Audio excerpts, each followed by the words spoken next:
आज दोस्तों हम लोग बात करेंगे एक एमसीबी की। खासतौर से एयर कंडीशनर में एमसीबी अगर ट्रिप कर रही है तो क्या क्या वजह हो सकती हैं और हम उसका किस तरह से सोल्यूशन निकाल सकते हैं। सिस्टमेटिक तरीके से हम लोग इसको चेक करेंगे। सही टेस्टिंग वही होती है जो हम सिस्टमेटिक तरीके से मशीन को चेक करें।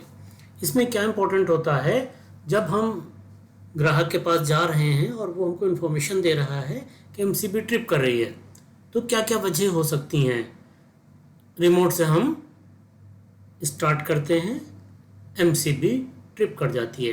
कंप्रेसर स्टार्ट होता है, कुछ देर चलने के बाद एमसीबी ट्रिप कर जाती है। कुछ 10-15 मिनट चल जाता है, फिर एमसीबी ट्रिप कर जाती है। तो बहुत सी वजह हो सकती है एमसीबी के ट्रिप होने की। तो हम लोग पूरा सब चेक करेंगे ध्यान से। कुछ सवाल ऐसे होते हैं जो हमें कस्टमर से पूछना चाहिए।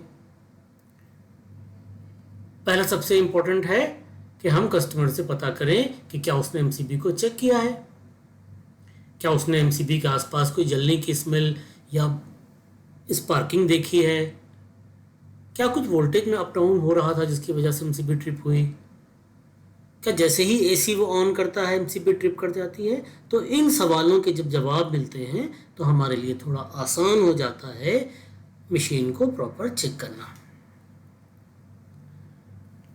अब बहुत सी वजह हो सकती हैं। वोल्टेज की प्रॉब्लम हो सकती है, इंडोर की पीसीबी की प्रॉब्लम हो सकती है, आउटडोर की पीसीबी लूज कनेक्शन हो सकता है, किसी ने वायरिंग में छेड़छाड़ की हो, बाहर का फैन ग्राउंड हो गया हो, एमसीबी ही ख़राब हो। बहुत सी वजह हो सकती हैं जिसकी वजह से हमारी एमसीबी ट्रिप करती है। कंप्रेसर हाई एम्प्स ले रहा है, कंप्रेसर ग्राउंड हो गया है, कंडेंसर बहुत गंदा है, तो बहुत सी वजहों से एमसीबी ट्रिप हो सकती है। तो इलेक्ट्रिकल, इलेक्ट्रॉनिक और एनवायरनमेंट से रिलेटेड प्रॉब्लम्स हो सकती हैं।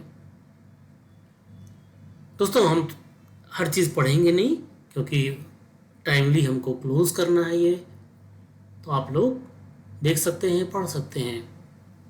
अब यहाँ पे पूरी एक लिस्ट दी हुई है कि हमें क्या करना है अगर प्रॉब्लम सामने नज़र आ रही है।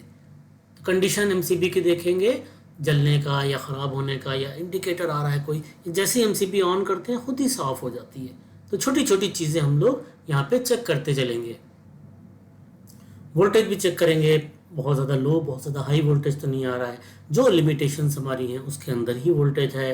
किसी ने वायरिंग में तो छेड़छाड़ नहीं की है, इंडोर की पीसीबी तो नहीं कहीं से शॉर्ट हो रही है, इंडोर का फ़ैन मोटर तो नहीं कहीं शॉर्ट हो गया है।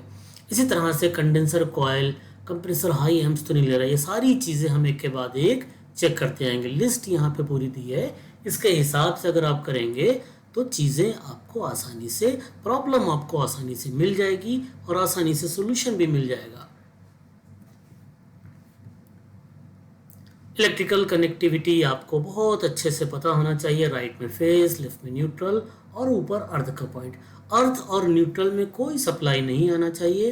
फेस और न्यूट्रल में जो सप्लाई आ रही है, सेम सप्लाई फेस और अर्थ में भी होना चाहिए। हमारे पास प्रॉपर टूल्स होना चाहिए, एक प्रॉपर मल्टीमीटर और एक अच्छे टूल्स अगर आप रखेंगे तो हमेशा आपको आसानी होगी प्रोडक्ट को चेक करने में। तो यहाँ पे बहुत क्लियरली दिया हुआ है कि किस तरह की इलेक्ट्रिसिटी हमको चाहिए होती है। कभी भी हमको न्यूट्रल और अर्थ में सप्लाई नहीं मिलना चाहिए। अर्थिंग बहुत ज़रूरी है। दो चीज़ें हमारे लिए अर्थिंग हमारी हेल्प करती है। एक, अगर वायरिंग कहीं से जलती है तो घर को जलने से बचाती है। दूसरा, कहीं बॉडी पे करंट आता है तो अर्थिंग की वजह से फ्यूज़ उड़ जाता है या एमसीबी उड़ जाती है।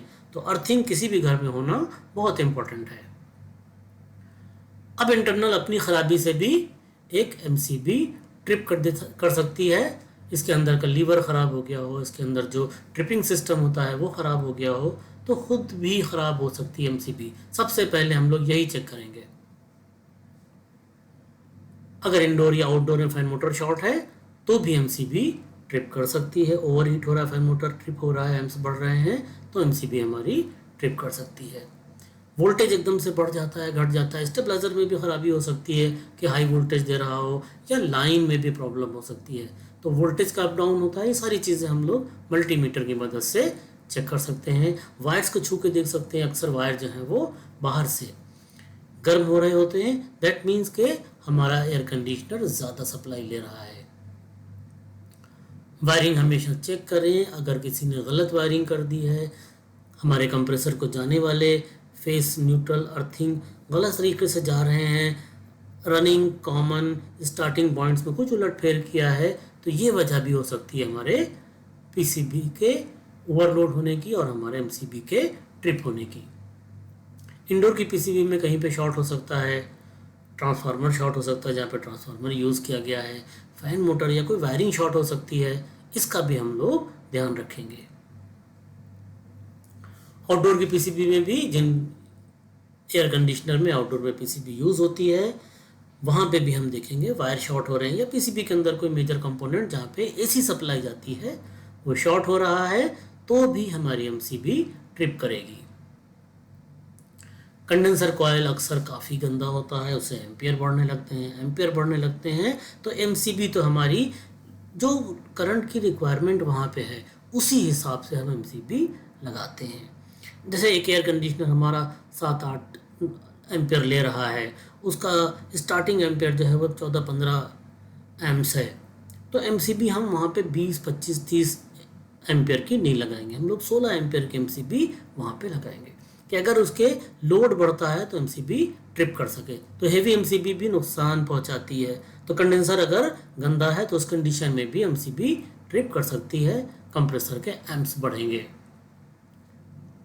कंप्रेसर हाई एम्प्स ले रहा है, कंप्रेसर की रेजिस्टेंस वाइंडिंग का चेक करेंगे, कंप्रेसर के जैमिंग चेक करेंगे। हर कंप्रेसर पे LRA लिखा रहता है, लॉक रोटर एम्पियर।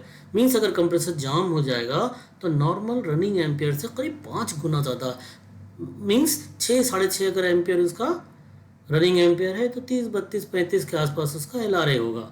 तो अगर कंप्रेसर जाम हो रहा है तो स्टार्ट नहीं ले रहा है, हाई एम्प्स ले रहा है, तो ये वजह है एमसीबी के ट्रिप होने की। और बहुत इंपॉर्टेंट है कि इस पर एमसीबी को ट्रिप भी होना चाहिए, क्योंकि अगर एमसीबी ट्रिप नहीं करेगी तो स्टेबलाइजर पे और लाइन के ऊपर आपके लोड पड़ने वाला है। कंप्रेसर की ग्राउंड तो सभी को पता है कि हम लोग कंप्रेसर का रेजिस्टेंस और बॉडी से उसकी कनेक्टिविटी चेक करते हैं। हमें पॉइंट जो हमारे कंप्रेसर के हैं रनिंग स्टार्टिंग कॉमन, उसको अगर हम कॉन्टिन्यूटी के साथ बॉडी से देखेंगे तो कोई भी कॉन्टिन्यूटी हमको वहाँ नज़र नहीं आना चाहिए। तो यहाँ पे हम लोग एक आपको करके दिखाते हैं कि अगर कंप्रेसर ग्राउंड है तो उसमें आपको क्या दिखने वाला है।